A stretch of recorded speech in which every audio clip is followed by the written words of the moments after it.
warahmatullahi wabarakatuh. Perkenalkan, nama saya Ramadhani Gumilang, NPM 23411167, kelas manajemen 23C. Di sini saya akan menjelaskan jenis laporan keuangan dan tujuan manajemen keuangan.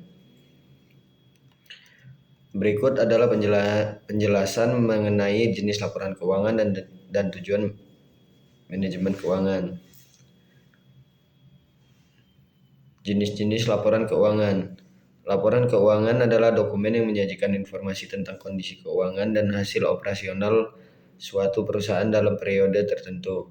Laporan keuangan digunakan oleh manajer, investor, kreditor, dan pihak-pihak lain untuk membuat keputusan ekonomi yang berkaitan dengan perusahaan. Ada beberapa jenis laporan keuangan yang umum disusun oleh perusahaan, yaitu 1.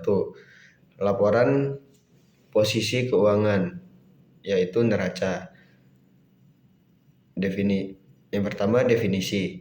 Laporan posisi keuangan atau yang lebih dikenal dengan neraca adalah laporan yang menyajikan posisi keuangan perusahaan pada suatu titik waktu tertentu. Neraca mencakup 3 komponen utama: aset, kewajiban, dan ekuitas pemilik. Kedua, tujuan. Tujuan menyajikan informasi mengenai sumber daya yang dimiliki perusahaan, kewajiban yang harus dibayar, dan kekayaan pemilik perusahaan. Ketiga, komponen neraca. Yang pertama, aset. Aset yaitu sumber daya yang dimiliki perusahaan dan dapat menghasilkan manfaat ekonomi di masa depan. Aset dibagi menjadi 2 kategori, yaitu aset lancar yang dimaksud jangka pendek, dan aset tidak lancar yang dimaksud jangka panjang. Yang kedua, kewajiban. Kewajiban yang harus dibayar perusahaan dan pihak-pihak lain, yang juga dibagi menjadi kewajiban lancar dan kewajiban tidak lancar. Yang ketiga, ekuitas hak.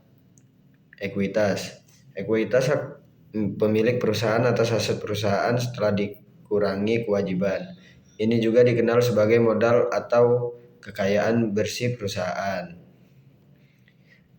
Yang kedua, laporan laba rugi. Definisi laporan laba rugi. Laporan laba rugi adalah laporan yang menunjukkan hasil operasi perusahaan selama periode waktu tertentu, seperti pendapatan, biaya, laba, atau rugi yang diperoleh. Tujuan untuk menunjukkan seberapa baik perusahaan menghasilkan laba dengan membandingkan pendapatan dan biaya yang dikeluarkan selama periode tertentu. Komponen laba rugi. Yang pertama, pendapatan. Semua uang yang diterima perusahaan dari hasil penjualan barang atau jasa. Kedua, biaya. Semua pengeluaran yang dikeluarkan untuk menjalankan operasi perusahaan, seperti biaya produksi, gaji, dan sewa. Yang ketiga, laba bersih. Selisih antara pendapatan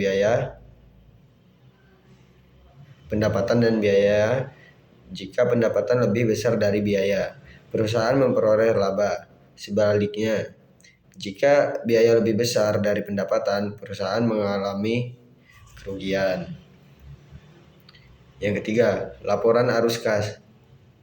Definisi laporan arus kas. Laporan arus kas adalah laporan yang menyajikan aliran kas masuk dan keluar dari perusahaan dalam periode waktu tertentu. Tujuan untuk memberikan gambaran mengenai seberapa baik perusahaan mengelola kas yang tersedia dalam menjalankan operasional dan memenuhi kewajiban finansial. Yang ketiga, komponen laporan arus kas.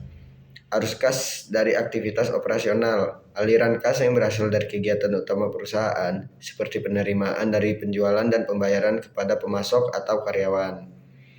Arus kas dari aktivitas investasi. Aliran kas yang berkaitan dengan pembelian atau penjualan aset tetap dan investasi lainnya.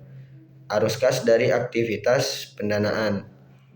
Aliran kas yang berkaitan dengan penerbitan saham, penerbitan obligasi, dan pembayaran pinjaman. Yang keempat, laporan perubahan ekuitas. Definisi laporan perubahan Perubahan ekuitas. Laporan perubahan ekuitas menjanjikan perubahan dalam ekuitas pemilik atau modal perusahaan selama periode waktu tertentu. Tujuannya untuk menunjukkan perubahan dalam ekuitas yang disebabkan oleh laba atau rugi bersih, dividen, dan transaksi lainnya dengan pemilik perusahaan. Komponen laporan perubahan ekuitas. Modal yang pertama modal yang disetor adalah modal yang diinvestasikan oleh pemilik. Kedua, laba atau rugi bersih. Laba atau rugi yang diperoleh perusahaan selama periode laporan. Ketiga, dividen, yaitu pembayaran pada pemegang saham yang mengurangi ekuitas.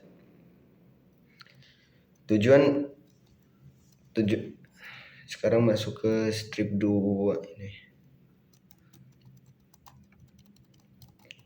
Tujuan manajemen keuangan.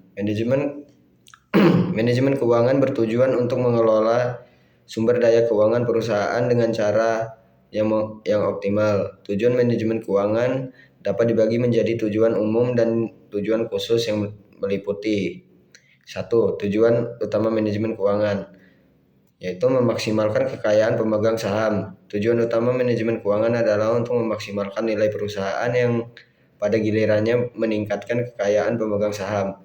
Hal ini dilakukan melalui pengelolaan keuangan yang efisien dan efektif, termasuk dalam pengembalian keputusan investasi, pembiayaan, dan pengelolaan risiko. Yang kedua, tujuan khusus manajemen keuangan. Mengelola likuiditas adalah salah satu tujuan manajemen keuangan adalah menjaga kelancaran aliran kas perusahaan. Hal ini penting untuk memastikan perusahaan dapat memenuhi kewajiban jangka pendek tanpa kesulitan. Kedua, mengoptimalkan pengelolaan aset. Manajemen keuangan bertanggung jawab dalam mengelola aset perusahaan, baik aset lancar maupun aset tetap, agar memberikan kontribusi maksimal terhadap keuntungan dan pertumbuhan perusahaan. Yang ketiga, meningkatkan profitabilitas. Manajemen keuangan berfokus pada pengambilan keputusan yang dapat meningkatkan pendapatan dan mengurangi biaya dengan tujuan meningkatkan profitabilitas perusahaan.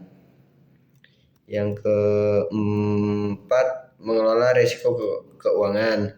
Dalam menghadapi ketidakpastian ekonomi, perubahan pasar, dan fluktuasi harga, manajemen keuangan berperan dalam mengidentifikasi, mengukur, dan mengelola risiko yang dapat mempengaruhi kondisi keuangan perusahaan. Yang kelima, memastikan pendanaan yang cukup. Manajemen keuangan juga bertugas untuk menentukan cara terbaik dalam memperoleh dana, baik dari sumber eksternal melalui atau internal. Kesimpulannya, laporan keuangan adalah utama yang digunakan oleh perusahaan untuk melaporkan kinerja dan posisi keuangan. Keempat jenis laporan keuangan neraca, laporan laba rugi, laporan arus kas, dan laporan perubahan ekuitas memberikan gambaran yang komprehensif mengenai keadaan keuangan dan aktivitas perusahaan. Dengan pemahaman ini diharapkan dapat